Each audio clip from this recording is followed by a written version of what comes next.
नमस्कार, देश की बात में आप सभी का स्वागत है। बाहू आपके साथ यशी शुक्ला। रुक करेंगे खबरों का, लेकिन उससे पहले एक नजर सुर्खियों पर। सीएम योगी का सपा पर प्रहार, बोले मुलायम यादव का सपना था सैफई ग्रामीण आयुर्विज्ञान संस्थान बीजेपी ने पूरा किया। लखनऊ नगर निगम की ओटीएस योजना 15 अगस्त से लागू, 15 दिसंबर 2026 तक चलेगी विशेष योजना। अप्रैल 2026 तक के बकाया गृह कर पर ब्याज माफ।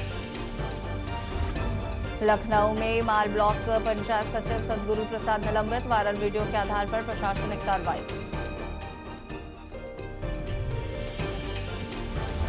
आजम खां की जौहर यूनिवर्सिटी को बड़ी राहत, 38 भवनों के ध्वस्तीकरण पर मुरादाबाद कमिश्नर ने लगाई रोक।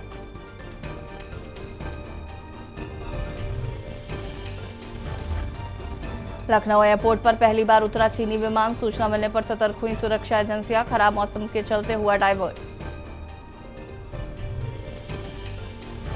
यूपी के 25 जिलों में भारी बारिश की चेतावनी, तराई और बुंदेलखंड में जारी हुआ ऑरेंज और रेड अलर्ट। आप देख रहे हैं के न्यूज, खबरों का सारथी। और सीधे आपको ले चलते हैं लोकसभा की कार्रवाई में, जहां पर बांसुरी स्वराज क्या कुछ कहने सुन लेते हैं। 60% से ज्यादा हो गई है, बढ़ गई है। As far as higher education enrollment statistics are concerned, अध्यक्ष जी, 91 लाख additional students अब higher education के institutes में enroll करते हैं, जिसमें से 50 लाख महिला students है, female students है। और हाँ, SC students की enrollment तो 44% हो गई है। ST students की संख्या बढ़कर 65% हो गई है। अध्यक्ष जी, ये विस्तार केवल अफसरों का विस्तार नहीं है, ये सामाजिक न्याय का विस्तार है। लेकिन मोदी सरकार ने रिफॉर्म्स को केवल इंस्टीट्यूशंस तक सीमित नहीं रखा, डिजिटाइज कर ये सुनिश्चित कर दिया कि दीक्षा के माध्यम से एजुकेशन हर बच्चे के मोबाइल फोन तक पहुंच जाए। ईट पाठशाला के माध्यम से पूरी की पूरी लाइब्रेरी अब बच्चों की हथेली में है। CUET जैसा एडमिशन प्रोसेस के लिए एग्जामिनेशन लाकर एडमिशन प्रोसेस को और ज्यादा पारदर्शी यानी ट्रांसपेरेंट बना दिया। और NEP 2020 में भारत की एजुकेशन सिस्टम को रिजिड स्ट्रीम से मुक्त कर दिया गया है। यदि कोई स्टूडेंट बायोलॉजी के साथ साथ म्यूजिक पढ़ना चाहता है तो उसको अब अपनी प्रतिभा में किसी एक सब्जेक्ट का चयन करने की जरूरत नहीं है, क्योंकि नरेंद्र मोदी जी ने यह सुनिश्चित कर दिया है कि प्रतिभा ना परिस्थितियों की अधीन होनी चाहिए और ना ही एजुकेशन स्ट्रीम्स की मोहताज। अध्यक्ष जी, जब अफसरों का विस्तार होता है तो उसके साथ साथ उन अफसरों की निष्पक्षता भी सुनिश्चित करनी अनिवार्य है। ये अमेंडमेंट बिल 2026 का यही सुनिश्चित करता है।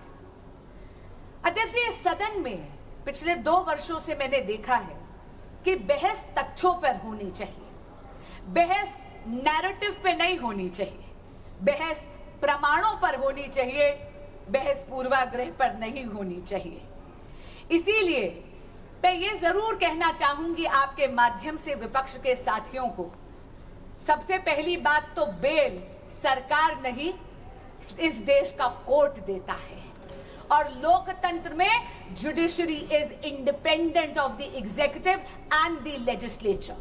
दूसरी बात मैं ये कहना चाहूंगी, कांग्रेस के साथी और विपक्ष के कुछ साथी एक नैरेटिव बिल्ड करने की कोशिश कर रहे हैं, जैसे कि पेपर लीक की समस्या, एग्जाम कॉम्प्रोमाइजिंग की समस्या केवल और केवल 2014 के बाद पैदा हुई है।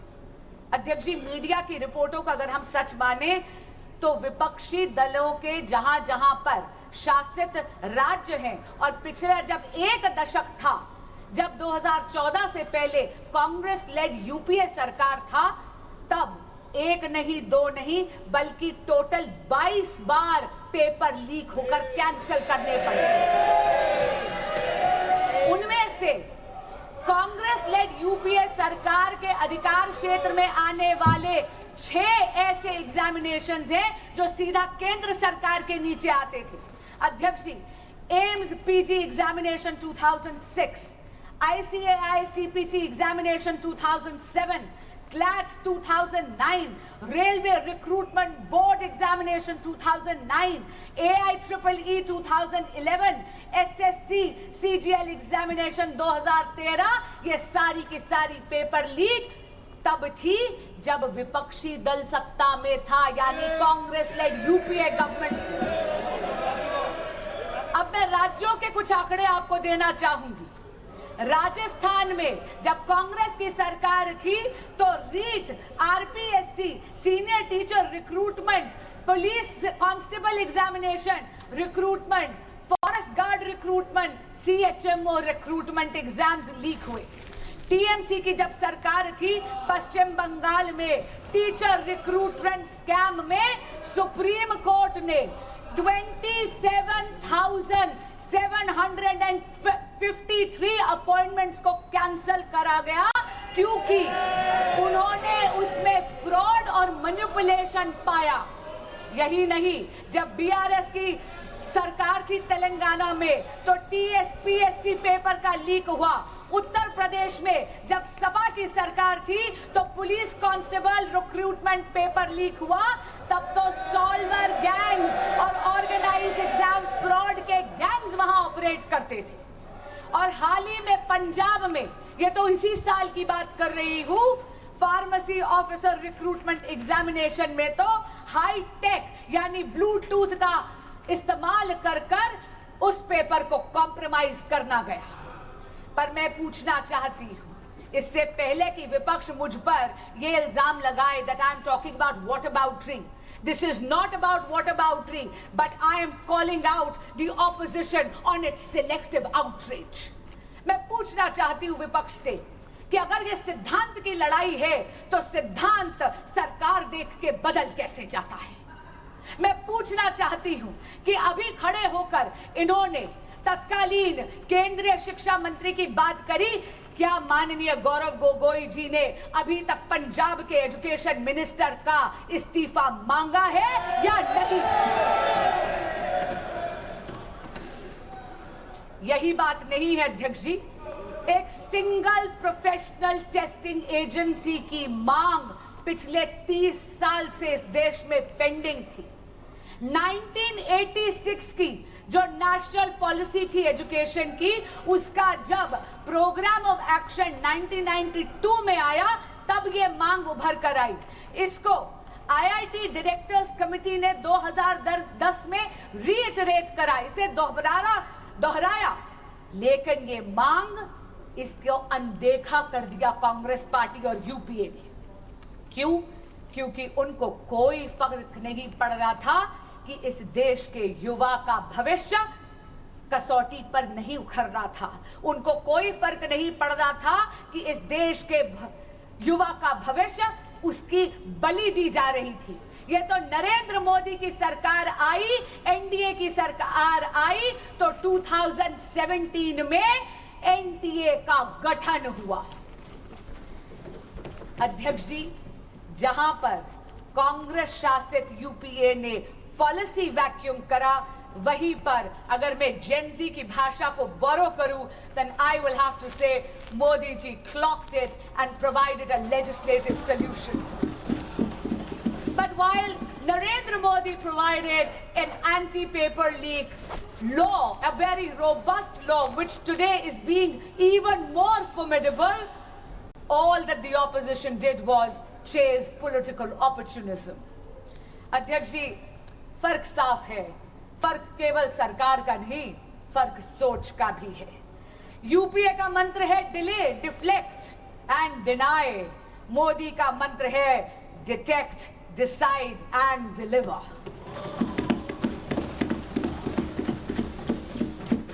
इनका ये रवैया देख के अध्यक्ष जी कभी दुष्यंत की 2 पंक्तियां मुझे याद आती हैं। तुम्हारे पैरों के नीचे कोई जमीन नहीं है, तुम्हारे पैरों के नीचे कोई जमीन नहीं है, कमाल है कि फिर भी तुम्हें यकीन नहीं है। अध्यक्ष जी, अपनी वाणी को विराम देने से पहले मैं ये जरूर कहना चाहूंगी कि बात राजनीति की नहीं है, बात इस देश के युवाओं की है। और इस देश के युवाओं का भविष्य किसी भी राजनीतिक विचारधारा या दल की डिफरेंसेस से ऊपर है। और इसीलिए मैं यहां से इस सदन के पटल से हर प्रकार के एग्जामिनेशन माफिया को चेताना चाहूंगी कि आप इस सदन के संकल्प से बड़े नहीं हैं। और आज आपके माध्यम से अपील करना चाहूंगी विपक्ष के साथियों से और सदन के एक एक सदस्य से कि सर्वसम्मति से आज इस संशोधन को पारित करिए। अब ना कोई पेपर बिकेगा, ना किसी का सपना झुकेगा। जो युवाओं के भविष्य को लूटेगा वो सलाखों के पीछे रहेगा। जय जगन्नाथ। बहुत बहुत धन्यवाद। श्री अखिलेश यादव जी।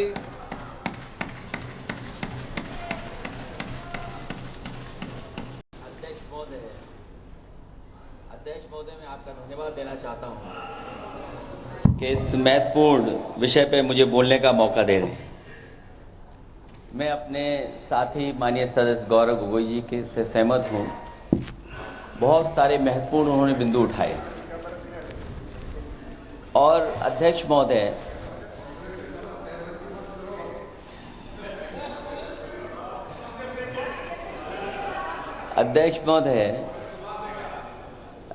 मुझसे ज़्यादा मेरे रिश्ते शायद हमारे विपक्ष के लोग ज़्यादा जान रहे हैं और जितना विपक्ष के लोग नज़र रखेंगे मैं समझता हूँ उतना रिश्ते और मजबूत हो जाएंगे। अध्यक्ष महोदय, मैं आंदोलन को बहुत दूर से देख रहा था और उस आंदोलन में जो जीत के बाद नारा लगा, एक नारा लगा अध्यक्ष महोदय, सरकार के खिलाफ नारा लगा कि सरकार को ये अहंकार था कि सरकार झुकती नहीं है। लेकिन उन्हीं नई पीढ़ी के लोगों ने ये वो नारा दिया कि झुकाने वाला चाहिए, सरकार भी झुकती है और सरकारों को झुकाना भी नौजवानों को आता है। सरकार झुकी और स्वीकार किया उन्होंने। जो करोड़ों नौजवान जो मांग कर रहे थे कि सबसे पहले जो मंत्री जी हैं वो इस्तीफा दें, और बिंदु दूसरे अलग हैं जो हम लोगों को जानकारी में मिल रहा है। अध्यक्ष महोदय, सरकार हर विषय पे स्वीकार किया है, लेकिन पता नहीं अध्यक्ष महोदय ये बात समझ में नहीं आ रही है कि सदन में उन आश्वासनों को क्यों नहीं रख रही है सरकार जो सहमति बनी है। और उसके बाद अध्यक्ष महोदय, हम लोगों ने देखा कि जब मंत्री जी लौटे हैं, मंत्री नहीं रहे, उसके बाद सदन के बाहर उनका स्वागत किया गया। अध्यक्ष महोदय, जो स्वागत हुआ उसके लिए हमें कोई शिकायत नहीं है, लेकिन माननीय सदस्यों को कितनी बड़ी राहत मिली होगी, कितने बड़े संकट से बचाया उन्होंने। एक प्रधान जी को हटा करके प्रधानमंत्री बचा लिया आपने। और ऐसा अध्यक्ष महोदय आंदोलन किसी ने नहीं देखा जिस आंदोलन में नई पीढ़ी के लोग, कम उम्र के लोग निकल करके आ गए और जो नारे दिए गए। ये सरकार पिछले कई वर्षों से नकारात्मक प्रचार पर टिकी हुई थी, नकारात्मक राजनीति करती थी और न जाने कितने हजार करोड़ रुपए खर्च किए होंगे सरकार ने नकारात्मक राजनीति के लिए। लेकिन नई पीढ़ी को मैं बधाई देना चाहता हूं, उनके मनोबल को और उनकी एकता को, और जिस तरीके से उन्होंने प्रचार किया, अंततः सरकार को झुकना पड़ गया। भाजपा वचन नहीं देती, जुमला देती है। तो मुझे उम्मीद है कि सभी युवा नौजवानों का जो मांग की है उन्होंने, उन सभी मांगों को सरकार स्वीकार करेगी। और सरकार ये भी स्वीकार कर लिया होगा कि कोई दल मजाक में बना तो कितनी बड़ा दल बन गया।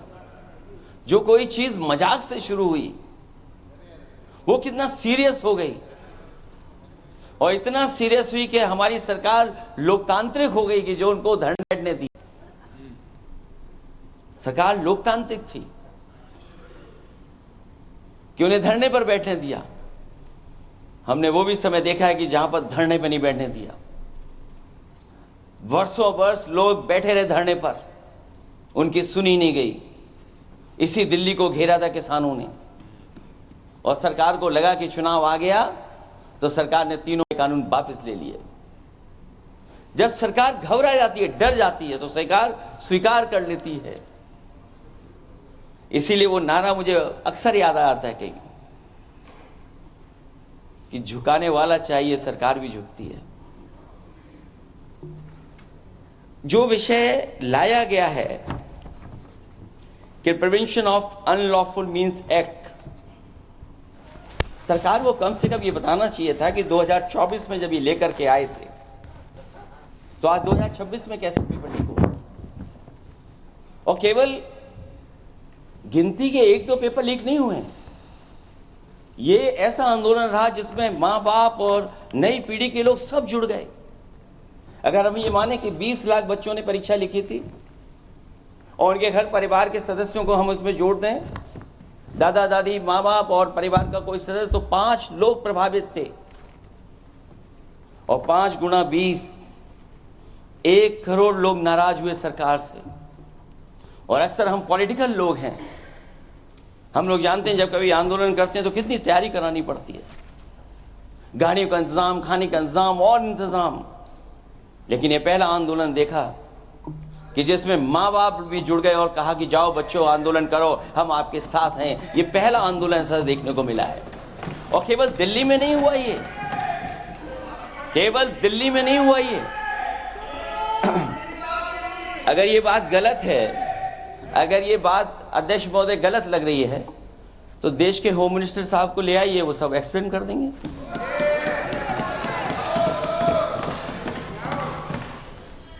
पहला आंदोलन जिसमें माँ बाप ने साथ दिया, क्योंकि परीक्षा से कितना दुखी हैं लोग। ये जो परीक्षाएं लीक हुई हैं, कई महीनों पहले ये किताब बना दी थी, और अध्यक्ष महोदय, जो लोग चढ़ावा चोरी नहीं बचा पाए,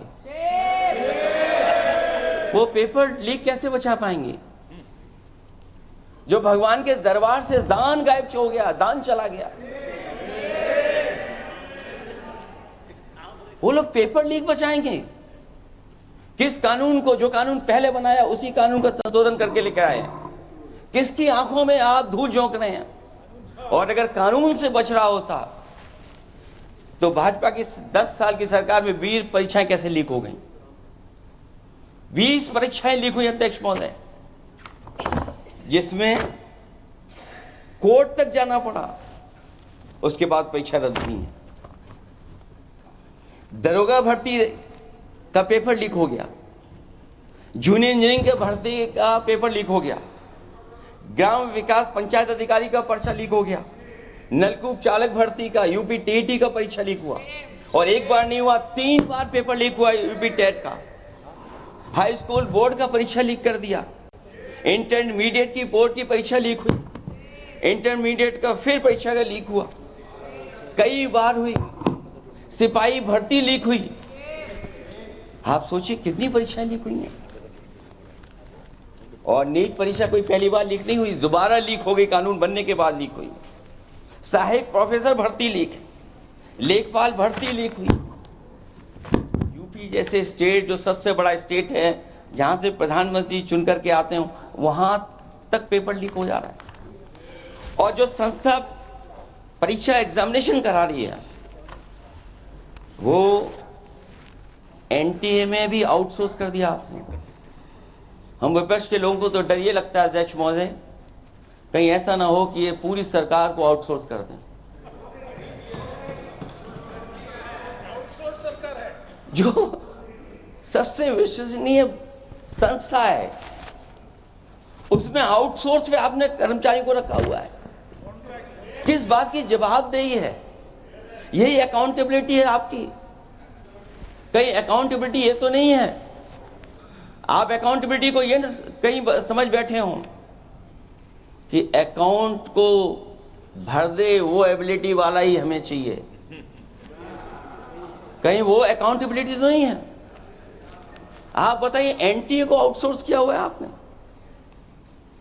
जिस संस्था की जिम्मेदारी है महत्वपूर्ण परीक्षा कराने की, उसमें सब आउटसोर्स। और ये सच कहा कि कांग्रेस पार्टी के माननीय सदस्य ने मांग की है कि वो हम लोगों को पता होना चाहिए आखिरकार कौन लोग थे जो आउटसोर्स होकर के बैठ करके परीक्षा में इस तरह की घोटाला कर रहे थे। आखिरकार जवाबदेही क्या है, किसकी थी? और फिर केवल नीट की परीक्षा की बात करें और परीक्षाओं की बात करें, अगर हम अध्यक्ष महोदय, जब से सरकार बनी है तब से सरकार की कोशिश रही है कि शिक्षा, परीक्षा और यूनिवर्सिटी का ताना बाना पूरा ध्वस्त हो जाए, उसको एक रंगी बना दें हम, उसमें अंडरग्राउंड अनरजिस्टर्ड लोग शामिल हो जाएं। ये पिछले जब से भारतीय जनता पार्टी की सरकार आई है तब से हो रहा है। और फिर शुरुआत कहां से होती है? क्योंकि आप नहीं चाहते कि देश के गरीब लोग पढ़ें लिखें आगे बढ़ें। सरकार ने सबसे पहले हमला किया प्राइमरी स्कूल पर, और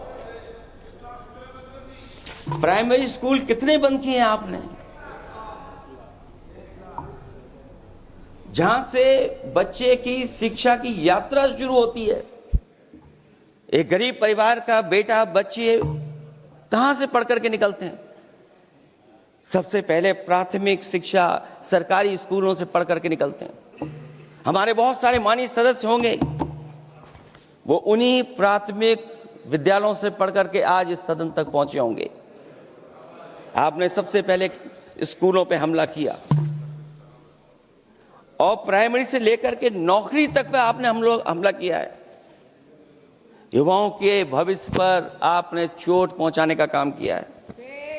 और जो प्राइमरी स्कूल जो आपने बंद किए हैं, वो इसीलिए बंद किए हैं आपने कि पिछड़े, दलित और गरीब के वर्ग के परिवारों के बच्चे पढ़ लिख न जाएं। क्योंकि आज भी अगर हम देखते हैं प्राइमरी स्कूल में कौन पढ़ने जा रहा है? सबसे समाज के गरीब परिवार के बच्चे पढ़ करने जा रहे हैं। सबसे पहला हमला आपने वहीं किया, और इसीलिए किया क्योंकि नींव पर ही अगर हमला होगा तो ये आगे नहीं बढ़ पाएंगे। जो आंकड़े सरकार के बताए गए हैं, 1 लाख से ज्यादा सरकारी प्राइमरी स्कूल बंद कर दिए सरकार ने। और अगर ये बात गलत है तो हमें उम्मीद है सरकार इस पर भी जवाब देगी। और अगर हम आंकड़े निकालें तो जो आंकड़े दिखाई दे रहे हैं, यूपी में सबसे ज्यादा प्राइमरी स्कूल बंद हुए हैं। और ये सरकार के आंकड़े हैं कि 7 लाख से ऊपर विद्यालय थे जो अब 6 लाख रह गए हैं। और यूपी में तो सबसे ज्यादा बंद हुए हैं। उत्तर प्रदेश में 26,386 सरकारी प्राइमरी स्कूल बंद कर दिए सरकार ने। और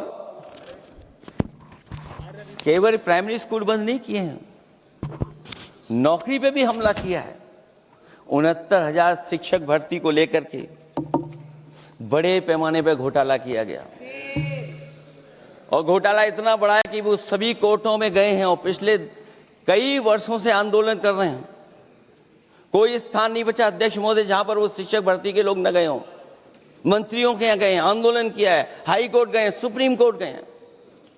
लेकिन देखिए सरकार भी कमाल की है कि सरकार उनको नौकरी नहीं देना चाहती। और इसलिए नौकरी नहीं देना चाहती है क्योंकि उन्होंने भर्ती गलत की है। और भर्ती में जिन लोगों का अधिकार छीना है वो सबसे ज्यादा पिछड़े और दलित परिवार के बेटे, जिनका अधिकार इस सरकार ने छीना है। और ये अगर बात नहीं ठीक है तो हमें उम्मीद है कि सरकार इसका भी जवाब देगी। माध्यमिक स्कूलों को भी बंद किया जा रहा है।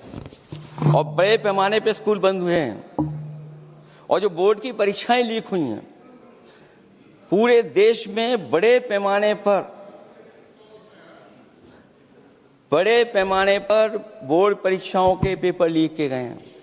अध्यक्ष महोदय, हम जानना चाहते हैं कि आखिरकार 10वीं और 12वीं के पेपर लीक क्यों हो रहे हैं? 10वीं और 12वीं के पेपर लीक क्यों हो रहे हैं? इसके लिए अगर कोई सरकार के पास जवाब हो तो बताएं।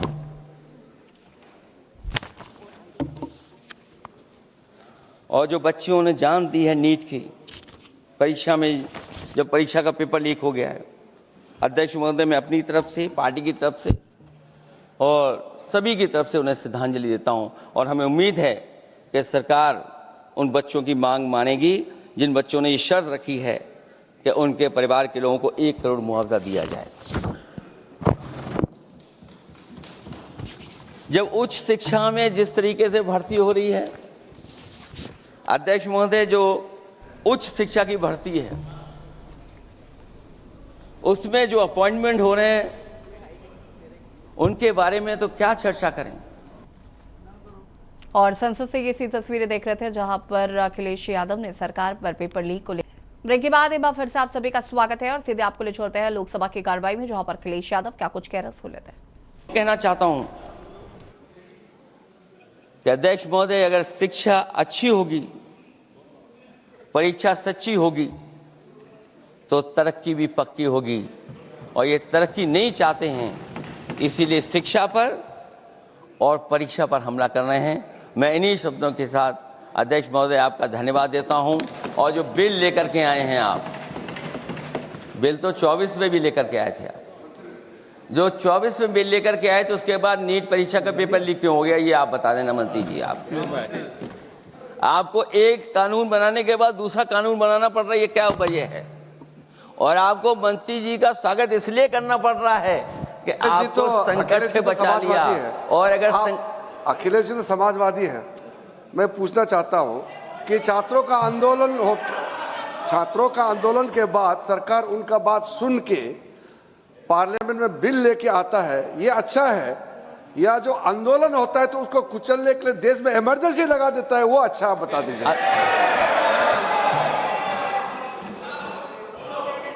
अध्यक्ष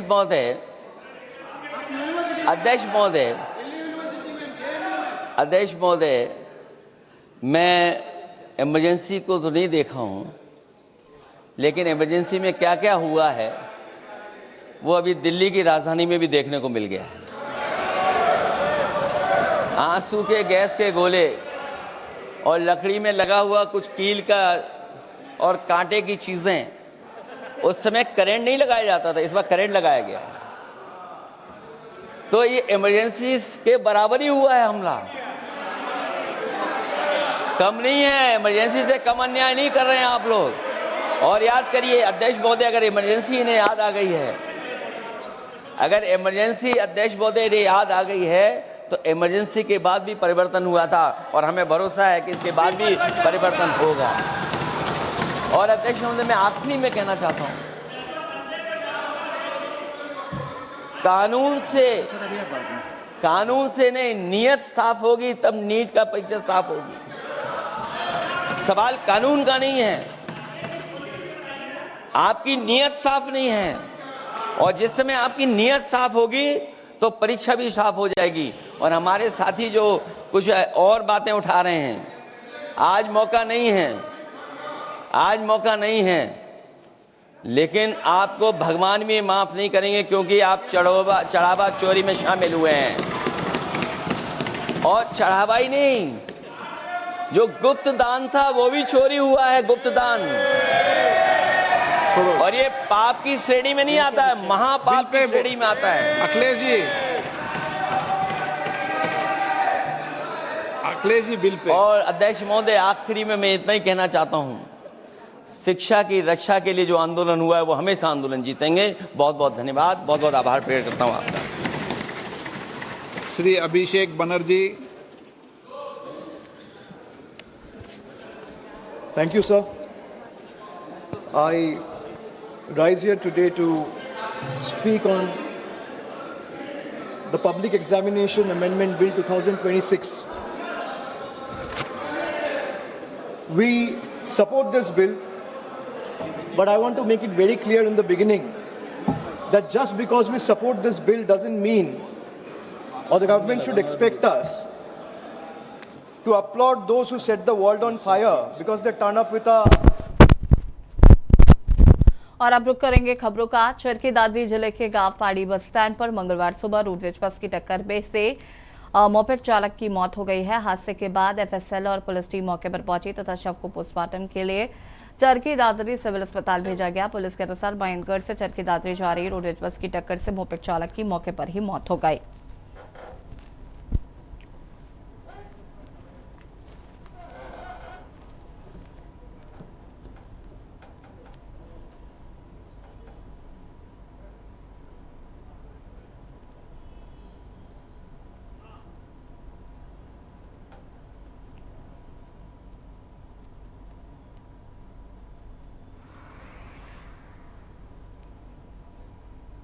एक पालड़ी का था, हरियाणा रोडवेज से रिटायर था, वही पालतू प्रसाद राम।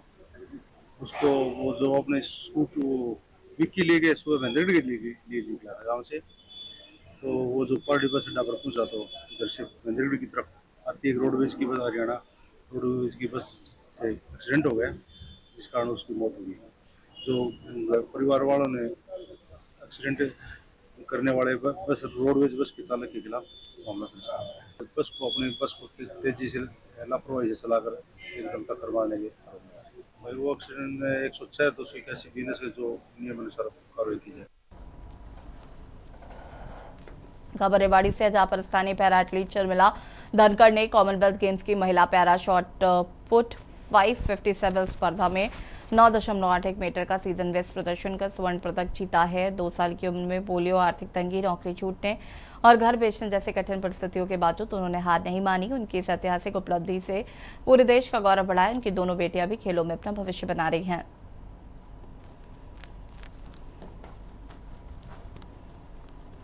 छोटी बहन है और मेरी मम्मी का अब कॉमनवेल्थ में गोल्ड मेडल आया है। कैसा लग रहा है मम्मी को कॉमनवेल्थ में मिला, क्योंकि पहले भी गए थे? बहुत अच्छा लगा है, इतने सालों बाद मेडल आया है, गोल्ड मेडल, बहुत अच्छा लग रहा है। किस प्रकार का जीवन रहा? बहुत संघर्ष किया है मम्मी ने, बहुत ज्यादा, 6-7 साल जाके अब मेडल आया है इंटरनेशनल कॉमनवेल्थ में गोल्ड। कोविड के समय में एक उन्हें जॉब मिली थी, कंडक्टर की। हाँ जी। तब कैसा लगा था? और 10 दिन में वो जॉब भी चली गई। तब अच्छा लगा था बहुत ज्यादा, फिर जॉब चली गई, फिर बहुत दुख भी हुआ। फिर उसके बाद तो मम्मी गेम में चली गई। बहुत अच्छा लगा, मैं बहुत खुश हुई थी, नाची कूदी, बहुत अच्छा किया मैंने।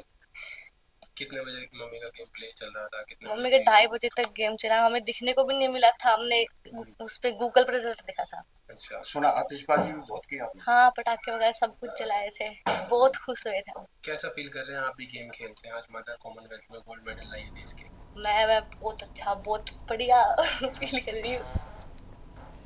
फरीदाबाद में सड़क हादसे के बाद घंटा पुलिस से एम्बुलेंस की सहायता न मिलने के चलते उभरते हुए म्यूजिक कंपोजर सिद्धार्थ सूरी की सड़क हादसे में जान चली गई। बता दें कि सिद्धार्थ सूरी घर में इकलौता वारिस था जो पुलिस और प्रशासनिक लापरवाही की भेंट चढ़ गया। इस हादसे में सिद्धार्थ का दोस्त साहिल गंभीर रूप से घायल है, जिसका निजी अस्पताल में इलाज चल रहा है।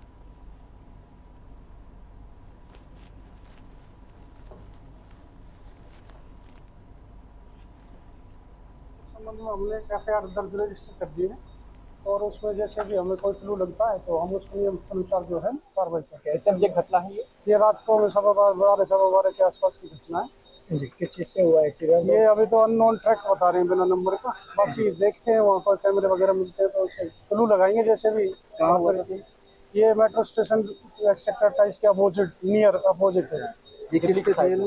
ये स्कूटी पे कितने लोग थे? 2 लोग थे। क्या नाम है लड़के का और कितनी उम्र है? ये लड़का जो मृतक है उसका सिद्धार्थ सूरी है, उम्र 23 साल है। दूसरा लड़का जिसकी साहिल है उसका नाम, उसकी भी लगभग 22 साल के आसपास। पुलिस की तरफ से कार्रवाई की जा रही है? हाँ, पुलिस की तरफ से एफआईआर दर्ज हो चुकी है, कार्रवाई जारी है।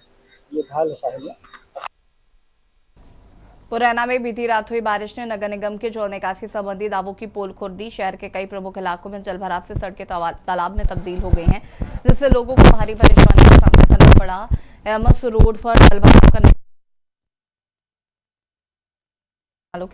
प्रणाली को लेकर तीखी नोकझोंक हुई।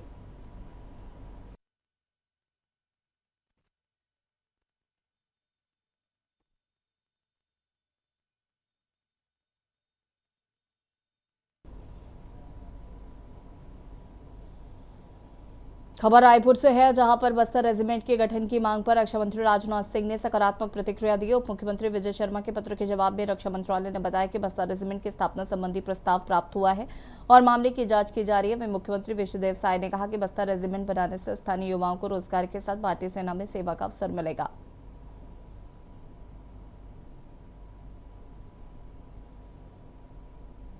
हम लोगों ने मांग की थी और माननीय रक्षा मंत्री जी का जवाब आया है तो अच्छा रहेगा। हमारे स्थानीय लोगों को उसमें रोजगार मिलेगा, नौकरी मिलेगी। सरगुजा में माननीय जिला एवं सत्र न्यायाधीश अंबिकापुर की श्री शक्ति सिंह राजपूत की उपस्थिति में पुलिस कोऑर्डिनेशन सेंटर में 1 दिवसीय विवेचना कार्यशाला आयोजित की गई। डीआईजी एवं एसएसपी राजेश अग्रवाल के निर्देशन में आयोजित इस कार्यशाला में थाना चौकी प्रभारी, प्रशिक्षु उप निरीक्षक और विवेचक शामिल हुए। कार्यशाला में नए कानूनों के प्रभावी क्रियान्वयन, पीड़ितों को त्वरित न्याय दिलाने और विवेचना की त्रुटियों को दूर करने के लिए बेहतर अनुसंधान के तरीकों का प्रशिक्षण दिया गया।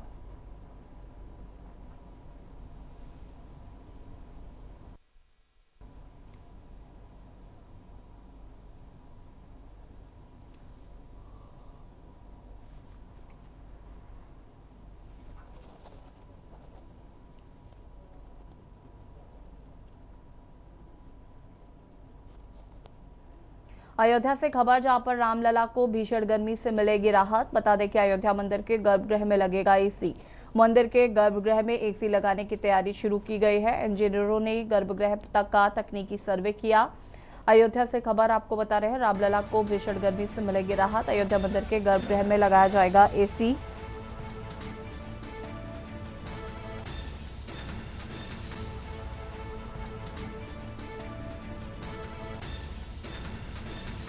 मंदिर के गर्भगृह में एसी लगाने की तैयारी शुरू। इंजीनियरों ने गर्भगृह तक का तकनीकी सर्वे किया है।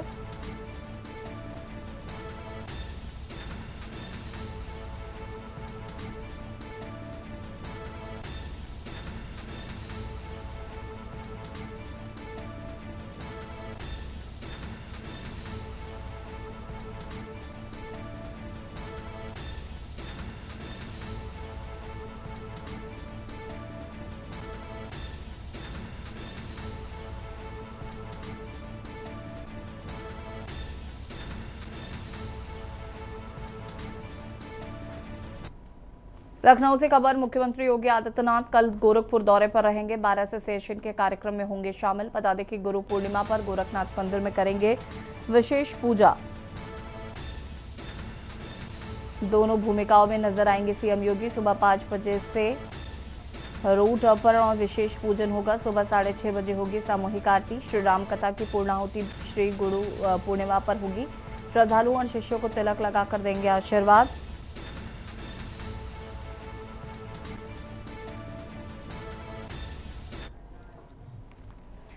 और खबर आपको बता रहे हैं नोएडा से, जहां पर पिलर के नीचे डिवाइडर भरभराकर गिरा। नोएडा मेट्रो स्टेशन सेक्टर 16 की घटना, करीब 50 मीटर से ज्यादा का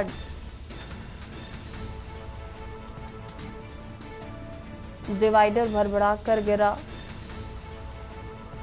गनीमत रही कि कोई बड़ा हादसा नहीं हुआ। बारिश के बाद भरभराकर गिरा डिवाइडर। एक व्यक्ति के घायल होने की सूचना पर मौके पर पहुंची एसीपी, एसएचओ नोएडा अथॉरिटी के अफसर भी मौके पर मौजूद रहे।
और नोएडा से खबर आपको बता रहे हैं, पिलर के नीचे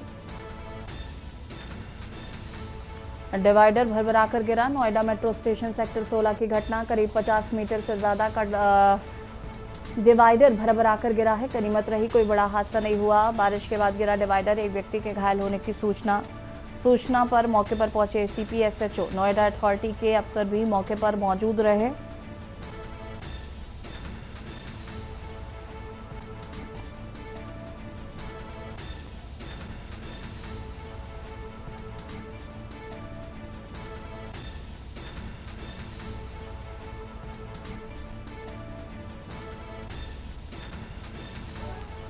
नोएडा से खबर, पिलर के नीचे डिवाइडर गिरा। अमरोहा से खबर, जहां पर कांवड़ यात्रा से पहले बिजनौर रोड पर जाम, घंटों से जाम में फंसे वाहन, ट्रैफिक व्यवस्था चरमराई। बता दें कि जाम में एम्बुलेंस भी फंसी, मरीजों को हुई परेशानी।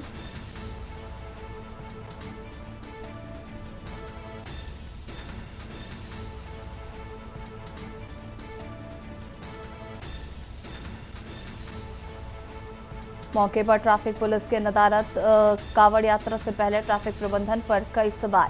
कांवड़ यात्रा के दौरान ट्रैफिक डायवर्जन, तैयारी पर निगाहें। नगर कोतवाली क्षेत्र के बिजनौर रोड का ये पूरा मामला बताया जा रहा है।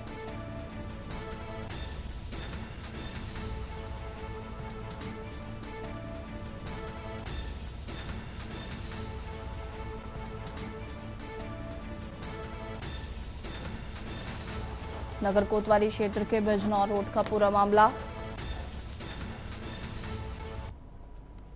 उत्तर प्रदेश शासन ने बड़ा प्रशासनिक फेरबदल करते हुए 15 आईपीएस अधिकारियों के तबादले किए हैं। अमरेंद्र के सेंगर को लखनऊ पुलिस कमिश्नर पद से हटाकर डीजी अभिसूचना नियुक्त किया गया है। साथ ही उन्हें डीजी सुरक्षा के अतिरिक्त प्रभार भी सौंपा गया है। वहीं तरुण गाबा को लखनऊ का नया पुलिस कमिश्नर बनाया गया है।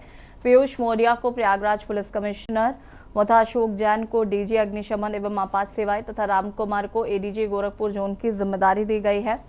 इसके अलावा नवीन अरोड़ा को एडीजी वाराणसी जोन, भगवान स्वरूप श्रीवास्तव को एडीजी तकनीकी सेवाएं, धर्मवीर को आईजी पीएससी पूर्वी जोन प्रयागराज, मोहित गुप्ता को आईजी भ्रष्टाचार निवारण संगठन, विनोद कुमार सिंह को आईजी विशेष जांच, जोगेंद्र कुमार को आईजी पीटीएस मुरादाबाद और आनंद सुरेश राय कर्णी को सचिव नियुक्त किया गया है। कई अन्य अधिकारियों को भी नई जिम्मेदारियां और अतिरिक्त प्रभार सौंपे गए हैं।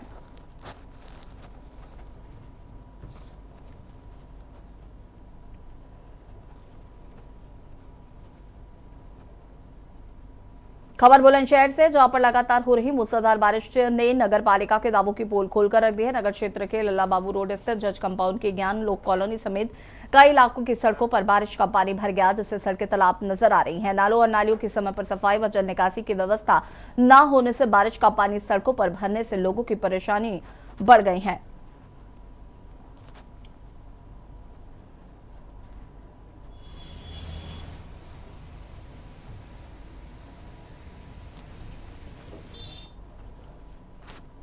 और यहाँ रुकेंगे छोटे से ब्रेक के लिए, जल हाजिर होते हैं।